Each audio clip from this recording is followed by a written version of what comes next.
There is a precise, quiet moment where your life fundamentally changes. For months or maybe even years, you have lived in a state of high alert survival. Your nervous system has been permanently stuck in a fight or flight mode, constantly anticipating the next blow, the next lie, or the next cycle of blame. You have spent your energy bracing for impact, waiting for the inevitable sting of a text message, a notification, or the sound of their voice. But then, almost invisibly, the tension breaks. You see their name pop up on your screen, and instead of your heart slamming against your ribs or your stomach dropping into a pit of anxiety, you feel nothing. It is not a numb, frozen feeling. It is a genuine, liberating stillness. The desperate, clawing urge to defend your character, to explain your intentions, or to beg them to finally see your perspective has simply evaporated.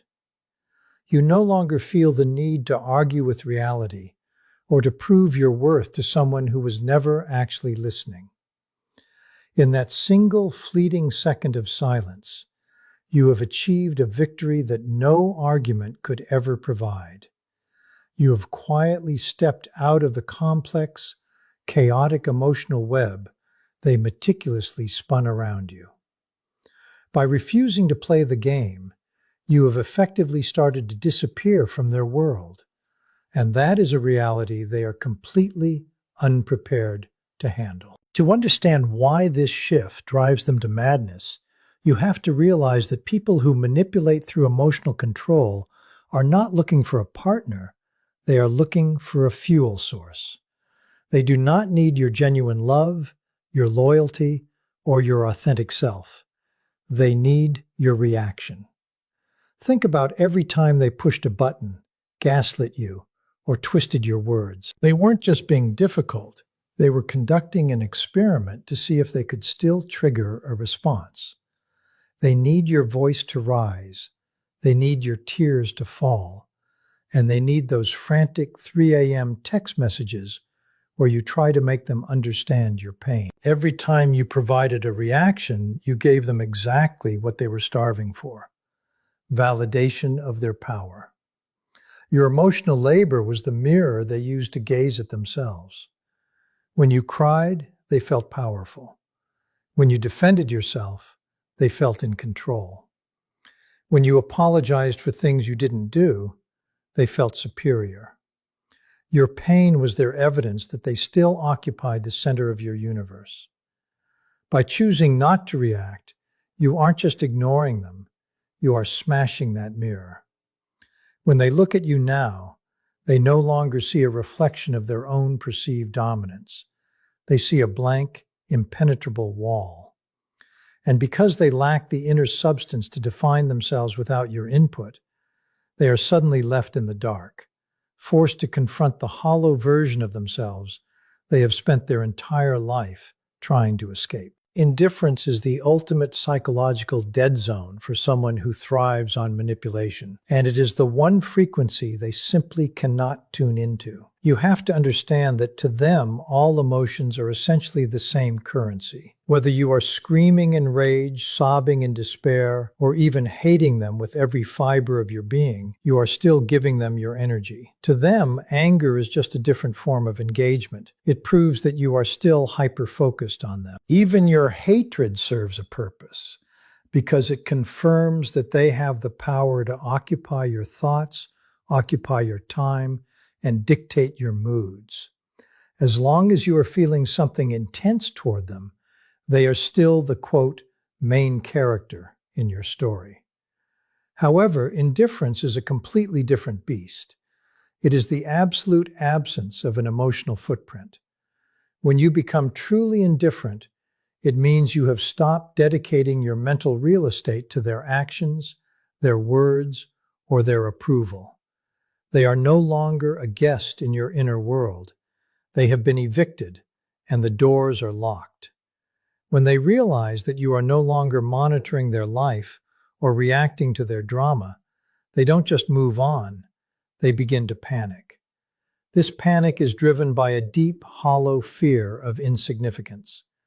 Because their identity was built entirely on your reactions, your silence makes them feel like they are fading away, or worse, that they never really existed at all. To fight off this feeling of erasure, they will almost always initiate a campaign to hoover you back in.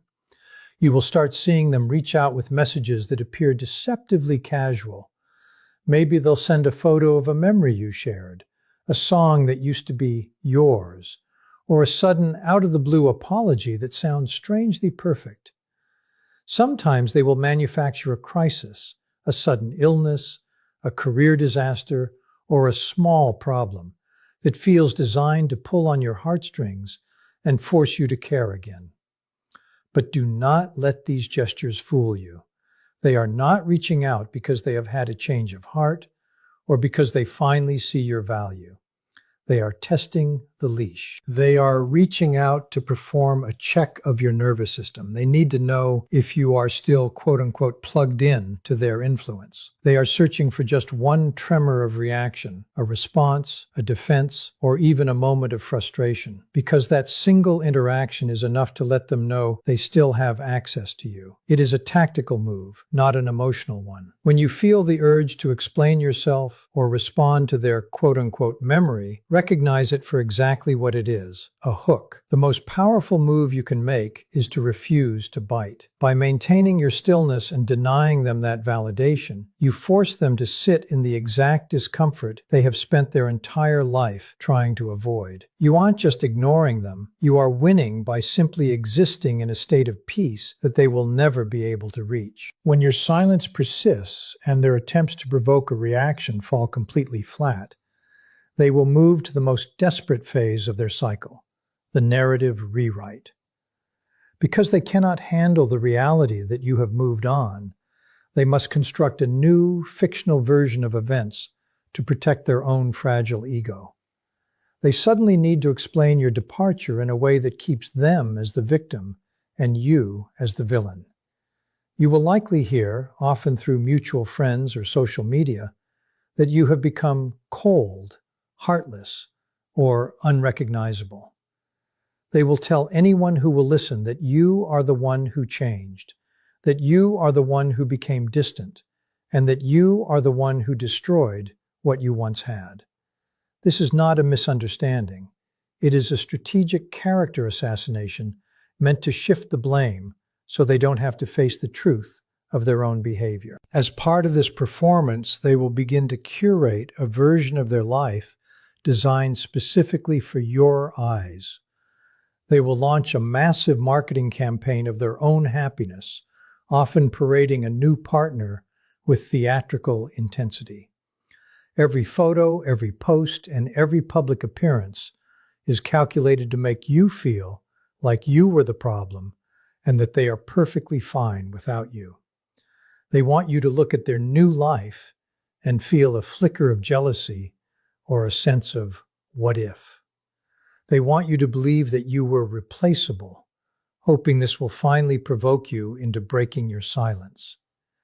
They are desperate for you to acknowledge their new reality, because if you don't care, then the entire performance is a wasted effort. But you have to see this for what it truly is. The performance itself is the confession. If they were actually happy, if they had actually moved on, and if they were truly at peace, they would have no reason to prove it to you. Real moving on is quiet. Real moving on is humble. People who have genuinely healed don't spend their energy managing the opinions of their ex or curating a life to impress an audience of one. They simply live. When you see them working this hard to prove they are thriving, you are seeing a person who is drowning in their own insecurities. Their need for you to see them winning is the loudest possible confirmation that they are still losing. You do not need to correct their version of the story, and you certainly don't need to compete with their manufactured reality. Their need for an audience proves they are still trapped in the past, while your silence proves that you have already stepped into a future that no longer includes them. For a significant portion of your journey, you likely found yourself trapped in a painful paradox. You were trying to heal from someone, but you were still waiting for them to be the one to validate that you had been hurt. You were essentially keeping your emotional recovery on pause, waiting for the day they would finally get it. You replayed conversations in your mind, meticulously crafting the perfect explanation that would surely force them to realize the gravity of their actions. You wanted them to feel the weight of what they had taken from you, thinking that if they just understood the depth of your pain, you would finally have the closure you deserved. But that is the trap. You were handing the keys to your internal peace over to the very person who shattered it. You need to recognize that you are waiting for a transformation from a source that is fundamentally incapable of providing it. You are looking for an apology, an admission of guilt, or a spark of genuine empathy from someone who simply lacks the internal hardware to experience those things. By waiting for them to have an quote-unquote awakening, you were keeping yourself tethered to their cycle. You were essentially hoping that the person who broke the house would be the one to fix it. But they were the ones who designed it to fall down in the first place. Every day you spent wishing they would understand was a day you spent continuing the negotiation, continuing to explain yourself, and continuing to prove that you were worthy of basic human decency. True freedom begins the exact second you stop waiting for their permission to move on. The moment you let go of that need, everything changes. You stop looking at the door, waiting for them to walk through and admit their wrongdoings, and instead you start focusing on the room you are standing in. You are not just letting go of them, you are actively reclaiming the version of yourself that existed before all the emotional manipulation began. Think back to who you were before you had to shrink yourself, before you had to walk on eggshells, and before you had to trade your self-respect for breadcrumbs of attention. That person is still there. You are recovering the version of yourself that had opinions without fear, preferences without guilt, and boundaries that were not open for negotiation. This process of reclaiming your sovereignty is the most powerful act of self-love you can undertake. It is the realization that your healing was never supposed to be a spectator sport. It was never supposed to be witnessed, validated, or approved by the person who caused the wound. You do not need them to see your growth to make that growth real. By stepping out of the role of the person who is waiting to be understood, you move into the role of the person who finally understands their own worth. You are shifting your power from their hands back into your own. And in that transition, you realize that the closure you were searching for wasn't a final conversation or a dramatic apology.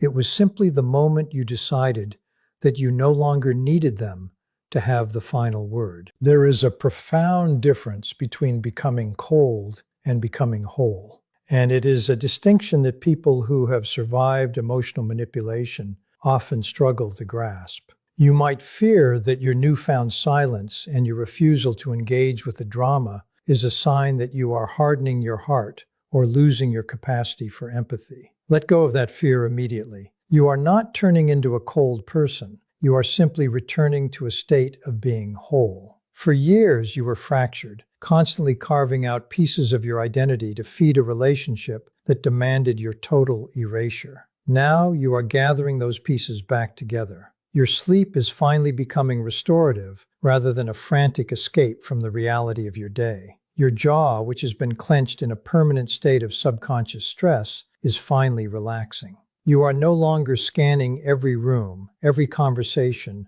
or every text message for signs of hidden danger or incoming conflict. That constant, exhausting vigilance is finally fading, replaced by the quiet confidence of someone who is finally safe within their own skin. This transformation is the direct result of a brutal but necessary realization. What you once called love was actually a form of consumption. You were not in a partnership, you were being processed. Real, healthy love is not designed to require your disappearance. It does not ask you to apologize for your existence, suppress your needs, or perform emotional acrobatics just to keep the peace. If a connection requires you to trade away your self-respect, your boundaries, and your identity as the price of admission, that is not love. That is captivity disguised as intimacy. When you finally stop abandoning yourself to please them, the spell effectively shatters. You realize that you were never the one who was broken or difficult. You were simply a person trying to maintain your humanity in an environment that was designed to erode it. As you move forward, the contrast between your path and theirs will become impossible to ignore. They will likely continue to drift from person to person, perpetually searching for a new source of energy, someone they can drain, someone they can manipulate, and someone who will provide them with the validation they lack the internal resources to cultivate themselves. They are stuck in a cycle of needing to take from others to feel alive. You, however, are now on a completely different trajectory. You are beginning the rest of your life as someone they can no longer reach. Not because you are playing games or hiding, but because you have fundamentally outgrown the version of you that was susceptible to their influence. You have rebuilt your house on a foundation of self-respect, and there is no longer a door for them to walk through. Take a moment to truly breathe in this new perspective. The storm you've been living through, the confusion, the frantic need for clarity, the cycles of hope and heartbreak, isn't just quiet for the moment. It is truly, finally over. You are no longer waiting for the next blow. You are no longer monitoring the horizon for trouble, and you are no longer defined by the person who tried to diminish you. You are reclaiming your sovereignty, your peace, and your future. The chaos has been left behind, and for the first time in a very long time, you are standing in the clear, steady light of your own life, fully present and entirely your own.